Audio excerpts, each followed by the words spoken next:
Hello and welcome to another episode of Father and Joe. I am Joe Rockey here with Father Boniface, and we invite everyone, knowing that this episode is going to be personal about myself, to send us an email at fatherandjoe, all written out, at gmail.com. That's fatherandjoe at gmail.com. And you can bring up your specific way, because obviously this is going to be my world, that you're going through this, as well as any other thoughts or comments you have about the show. And Father, with that introduction here, this is going to be about something that is going on in my world that I've been really thinking a lot about, and it's about the trust in God and letting it happen. And specifically that last part of letting it happen and how to let it happen. Because of the nature of my world, I focus a lot on what people would call their autopilot, just letting things happen whenever you're not really paying attention. How are you going about it? A lot of people will naturally do this when they're doing something they do routinely, like driving, for instance. You drive to work, there's sections of the road that it just kind of happens and you weren't fully engaged, or whatever the terminology might be.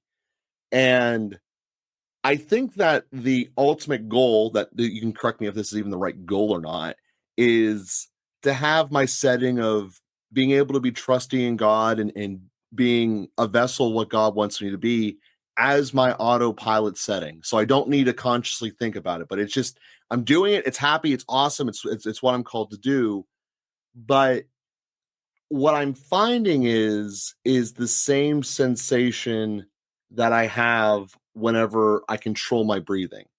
Like if I consciously focus on breathing in and then breathing out, and then I just like, all right, autopilot, turn back on and start focusing on breathing again, what I find is I just keep holding my breath, and then it becomes anxious, like I'm doing it wrong. Like, why aren't you breathing right? Because you're not manually breathing anymore. Hopefully that analogy makes sense. And what I'm basically trying to have a conversation to do is, the way that I naturally get back to autopilot breathing is I start doing something else, like continuing the conversation with you, for instance. But as soon as I start thinking about breathing, I'll literally, like some point during this recording, you're going to see me start turning red because I'm going to mess this up, and I can feel the tension inside of me from literally not breathing right.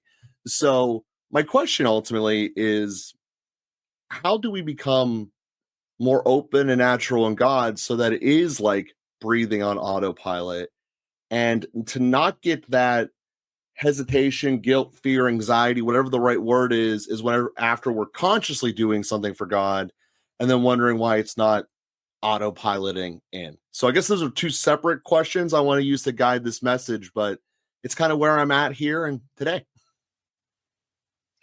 Okay, I'm not sure I followed all of the parts of that, but I'll give it a try and you can correct me. Fair Um, enough. so I would say what happens when we intentionally breathe is it engages our autonomic nervous system, which normally is autopiloting, as you say. It's working on its own, breathing, making our heart beat.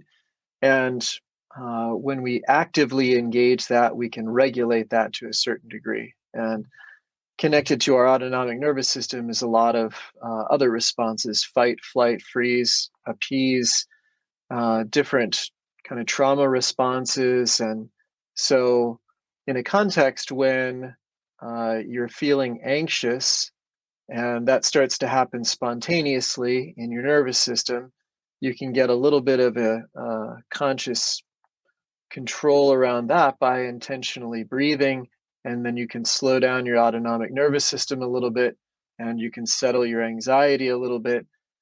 The trouble is the anxiety is there for a reason, and Mhm. simply doing body control mechanisms is not really handling the problem any more than a glass of wine or something like that would Mhm. handle the problem. Just is treating the symptom, you might say. Now, it might slow things down enough to not interfere with your other functioning and give you a chance to explore a little more deeply what's happening under the anxiety or what's causing that.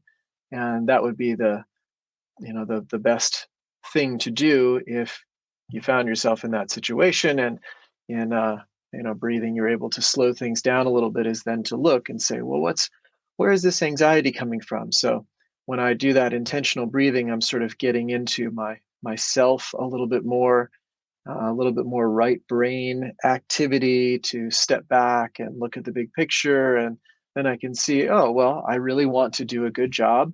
And I'm afraid I'm not aware of all of the factors. Maybe I've messed things up before. And so I'm a little bit anxious. I'm a little bit on high alert about doing the thing that I need to do. And so then you might be able to talk through that with someone else, or might even be able to talk yourself through that a little bit, or certainly with the Lord internally, and reassure what's happening, make us surrender even if things go badly. It's going to be okay, and just entrust all of this to His care. And so there are ways you can work with some of those activated parts within you. Um, so I think that process of and so that's we're slowing down the automatic thing in order to Mhm. see what the automatic thing is doing. And then we may make some adjustments in the automatic thing. And and with our relationship with God, it's going to be all tied into that. So I slow down the automatic thing to notice, well, what do I feel about God right now? And that's not an obvious question, because depending on what part of me is activated, I may feel a variety of things about God right now. I may feel like he's out to get me.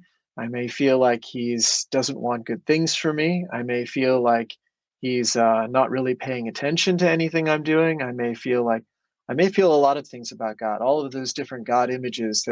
There's one listing that gives about 15 of them, Mhm. and that's very helpful to know. Different parts of us have different God images, and maybe feeling different things about God depending on how activated those parts are. So, just that process of slowing down and asking the question, what do I feel about God? Where is God? How is my relationship with Him at this moment? And if I can kind of step back, and breathing is actually quite helpful in that these things are interrelated, then I can sort of explore what's happening there. And then there can be a way of intentionally relating parts of myself to Him. And I realize there's a part of me that feels like He's not paying attention, and I might be able to, think through that, feel my way through that a little bit, and say, well, He is. Where is He? I think He's right here. I can make a surrender to Him, remain in His presence. I can express my anxiety to Him and share my heart with Him. And so, slowing all of that down, I can do it intentionally. And then, as I continue back into my day, that's can start to adjust those inner places in my heart. So I'm not sure if I captured Well, exactly what you you were getting did. after, I but want to build off of what you said there, because I think that it's exactly the starting point, and I want to dive a little bit deeper into it. So, using that description you just said between the autonomous nervous system, the internal workings of you, and the outside stimulus, in my head, I kind of view this as like a four-way intersection.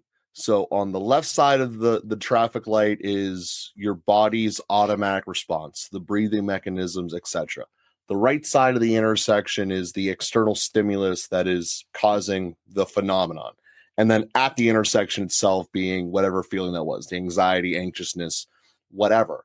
And I'm bringing this up for two reasons. First is that when you can control the breathing element, as you can, because it's on your side of the street, if you will, if you do the same thing that happens at the anxiety point, it doesn't necessarily mean that the external stimulus is there.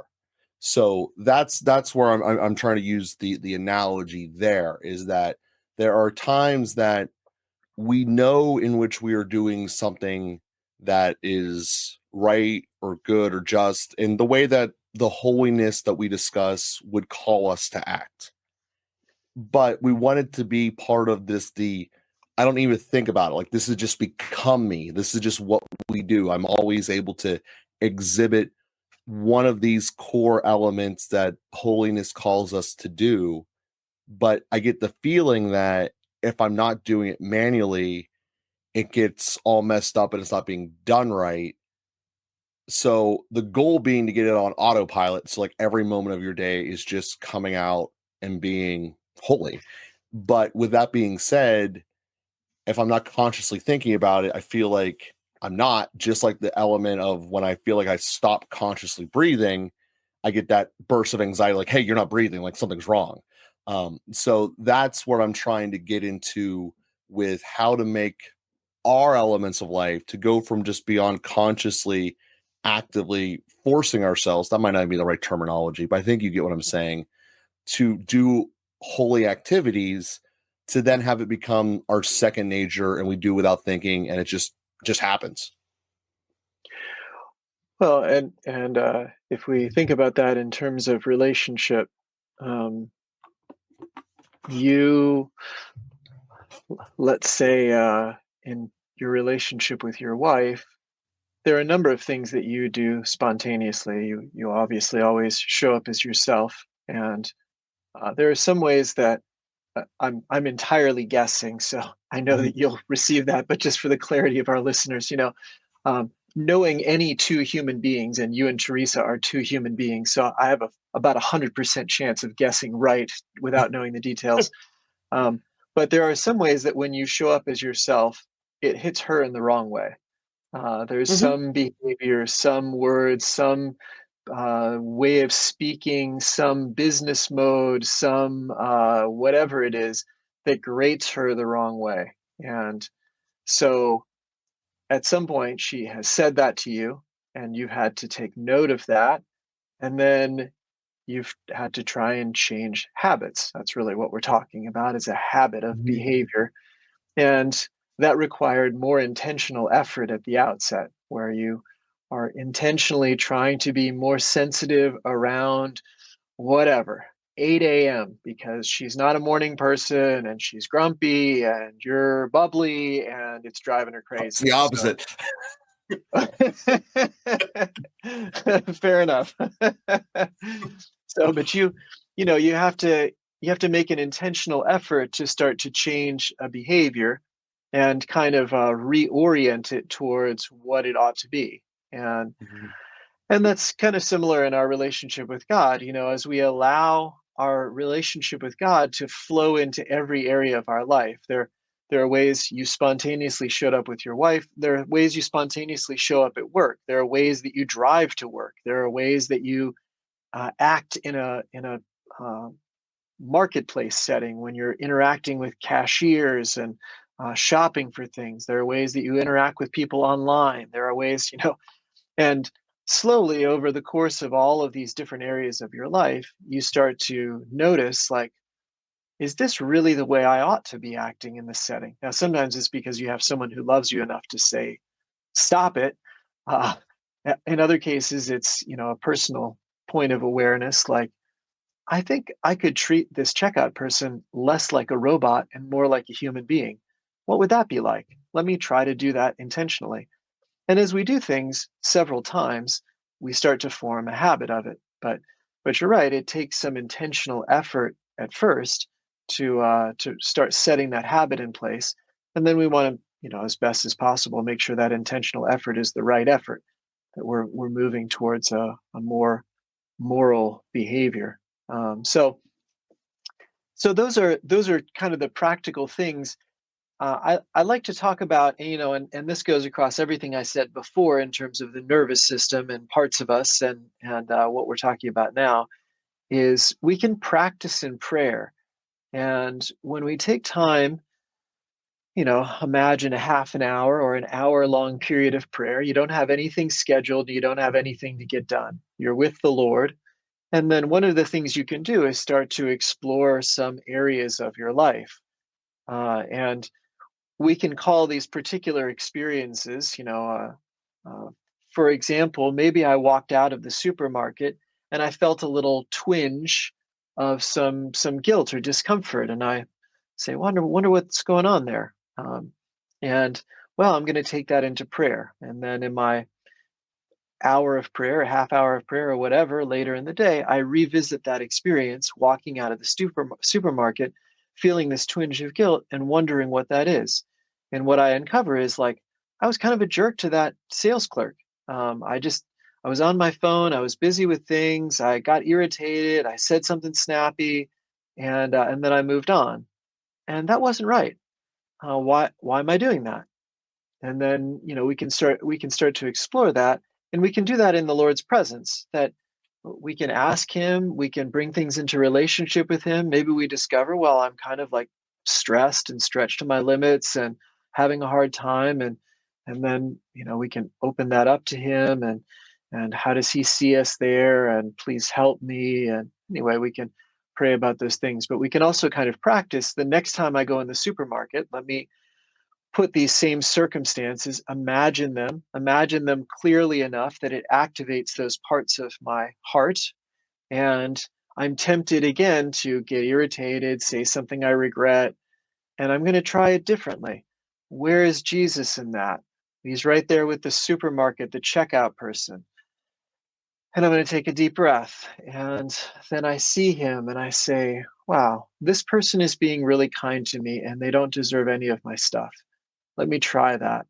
Um, Thank you so much for taking care of me. I'm sorry I got a little distracted, going through some hard things. Really appreciate you. God bless you. Have a great day. And we can kind of go through some of those scenarios. We can practice some of those things mentally, and to the degree that we're also feeling it, then we can start to rework some of the places in our hearts, and that's part of how we develop better habits. And again, I think it's obvious that this is a long-term process. I mean, to notice where we want to behave differently, and then to take the time to understand why we are behaving the way we are, to bring that into relationship. Often that's also a human relationship. Might be something you talk through with your wife about how things went, and also the relationship with God in prayer. Then we start to adjust towards greater habits of holiness. And I really appreciate you breaking that down. I think that in general, and this is talking about anything pertaining to history, which obviously talking about the saints are applicable to this, is that we focus on the really big thing they did. Like, I don't know, St. Patrick getting all the snakes out of Ireland. Um, you hear about all like the big stuff, but you don't hear about the day-to-day practice. And I get it. It's not exciting to think about that. But for going through the life, it's all about the day-to-day practice. Sure, you might only see a team perform on game day, and you have no idea what their practice is like. But if they didn't do the practice, they're not going to be as good on game day as they would otherwise. It doesn't matter what sport you're talking about. And I think that that is something that just gets so glossed over, and then there can be a lot of feeling of basically I'm doing it wrong. Like every other time you hear about these saints that we're supposed to emulate and how perfect they were, we don't hear about the majority of the time the way it's portrayed, the practice elements that you just described. You hear about the extraordinary things that they went through and how they were great in performing. For instance, all the physical trials that Saint Teresa went through in her life. You hear about how great she was and able to not succumb to anger and whatnot, but you don't hear about all of the internal moments and the practice that you just outlined.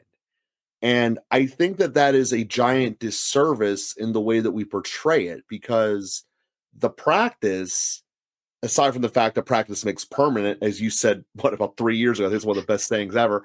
But the practice is what is necessary. You don't just wake up one day and win an Olympic gold medal. You keep working on it, you keep getting better, and yeah, you slowly transform yourself, and it is through practice. And I think that in a lot of ways, that's what the calling of holiness is to transform yourself into a better version of you through the virtues to become holy.